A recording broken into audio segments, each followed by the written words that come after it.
But let me be very brutal and frank to you all. Corruption must stop. Now. Sa itong kampanya, ngayong gabi, alas 12 yan, gusto ko na yung mga nasa droga, kriminal, pumakhinto kayo. Ngayon, kung matapos, pag nagkita pa tayo bukas, pasensyahan. It's STOP. Stop. Ayoko nang ganun. Alin po? Ayoko. I told stop it. I'm saying it publicly. Stop it. Number one is that corruption must stop. Corruption tanan. 3 months to 6 months. Borningan ako tanan. Corruption must stop. Droga must stop. Criminality must stop. Then I would go into an inclusive talks with all New People's Army, NDF, Communist Party of the Philippines. Then I would talk to the MI, MN. Pero ako wala ko ikuhan sa kriminal o droga. Wala yun na. At tinawag ka mo kung sa gobyerno ng away corruption. Ngayon mga po sila, hoy kamong mga yawa ng gobyerno, kung di ka di kumukurap, ayaw kong unahin. Kay paksyon tagyong ka. Pero magkurap ko, sige, larga na mo. Mo manay kadakot niya. Basta as na kurap, putang ina, di na mo tuong sa ubos. Pero pag tinarong na, inga, basta ba, no, putang ina ka, bantay ka sa ako. Ay, Jun, ibas ko. Remember that I was elected as president on the basis of, I said, I will try to improve things in this country and make it comfortable for everybody. Ang bala, magpunta ka doon sa LTO, di mo makuha yung plate number mo, isang taon na, babalik-balik ka. Those are oppressions. It has to stop. Ako sabi ko sa inyo, corruption must stop. Automatic yan. Drugs must be stopped. Gagamitin ko ang police pati military to go after drugs. Ang utos ko sa kanila, patayin mo. May TV. Ay, ganun talaga. Kaya yung...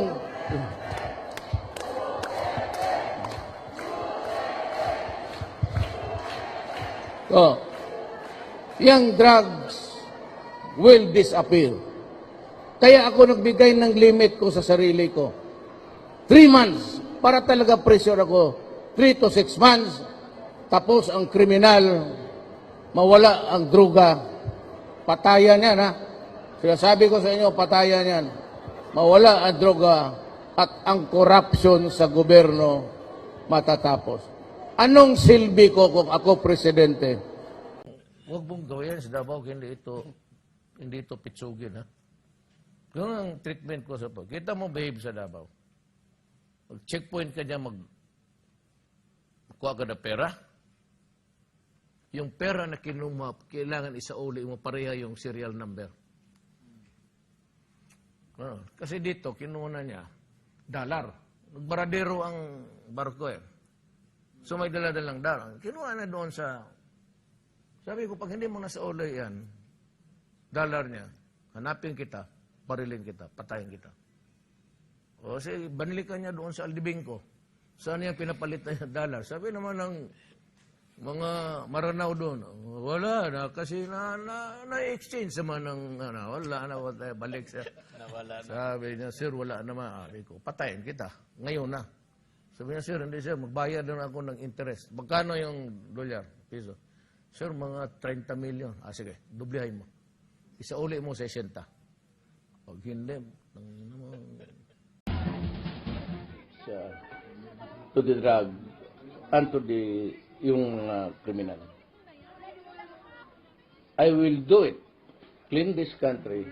Even, makinig kayo, even if it would cost me my life, my honor of the presidency. Pag ako ang presidente, gagawin ko yan. Makinig kayo para to avoid the heartaches of Heart X ng tao. Gagawin ko yan. At kung magsabi ito sila Trillanes, magkudikta sila, well, I will declare a revolutionary government. Pag ginawa niya, that's very serious. And I have to meet the exigency. I will not hesitate to declare a revolutionary government. But I will protect you. And the ordinaryong tao will be placed not really in a pedestal, but importante. And my legislation for itong taon na ito hanggang Disyembre, para sa mga taong naghirap, para sa Pilipinong mahirap. Buuin po natin yung sentence, Mayor. Matatapos ang kampanya na ito na. Buuin niyo po yan.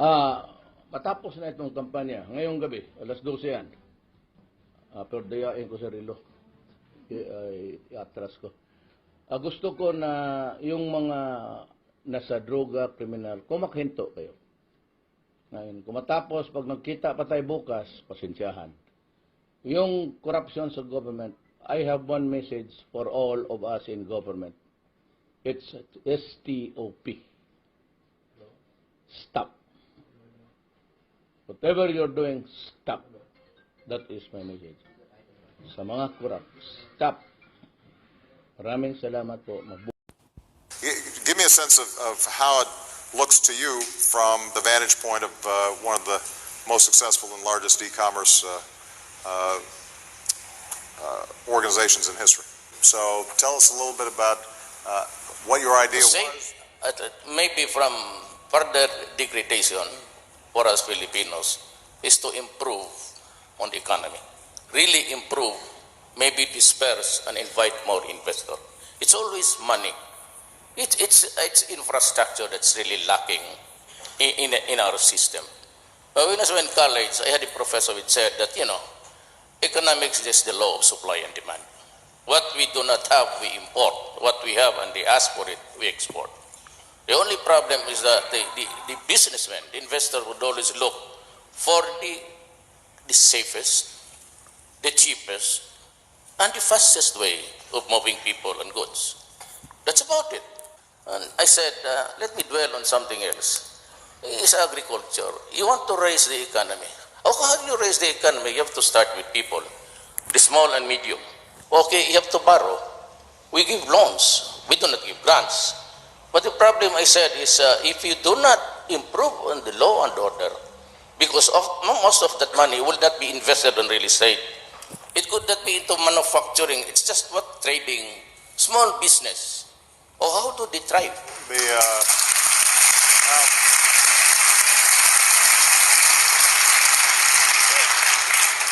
Just to be clear,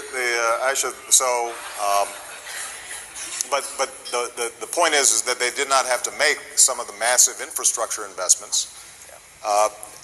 This is part of the reason why the old idea of development and environmental sustainability, I think, is outdated. What have been the biggest challenge for you in terms of scaling up? I was able to do it.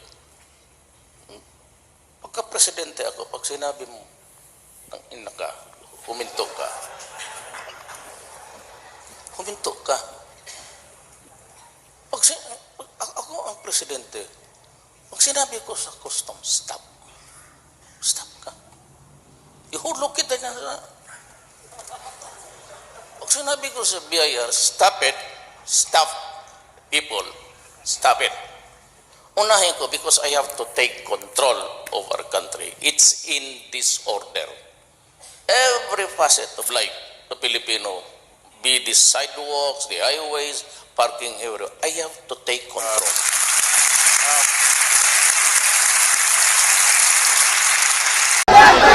Mabuhay ang Moro! Mabuhay ang Moro! Mabuhay ang Moro! Allahu Akbar! Allahu Akbar! Allahu Akbar!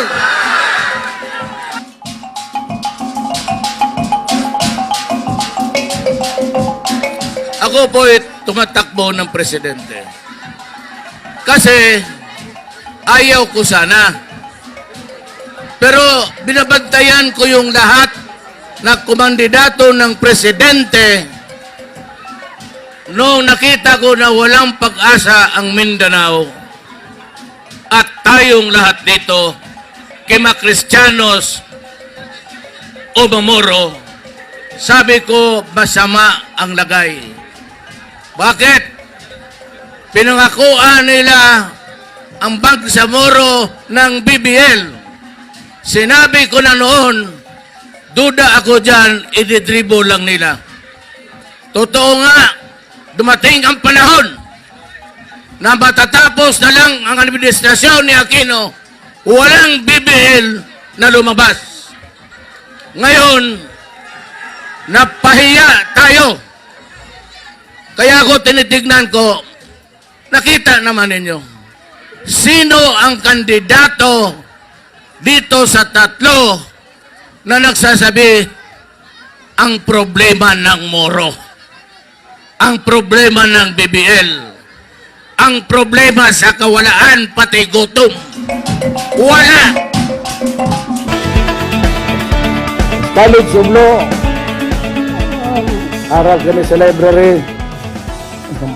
Malamig man dito. Beer muna tayo dyan sa Ligarda. Di ba, Mindiola? San beda ako eh. Tapos sa baba may Ligarda. Yung kanto na yan, kung mapunta kayo, ice cold beer. Sabihin mo, sino, di nag-inom si Duterte, Dre? Ano order niya? Ice cold beer. Ice na sa sulod-subong. Oo. At pag graduate sang College of Law, 76, okay naman. Wala problema daw. Abogado ng valedictorian si Artugade, training manager sa Clark Airways, Clark Development. Pareho man diploma namon. Pero admission to the bar, huwag man gibutang ang grado namon dyan. Ngayon, sila na Sonny Dominguez became the president of PAL, Agriculture Secretary ni Cory. Tugade, valedictorian, manager ng... Ako lang naman, so naging fiscal, naging mayor. Simply small corner city in the Philippines. Yan lang naabot ko. Pero pagka nagdiskusyahan itong 75 na ito, presidente ito, buang.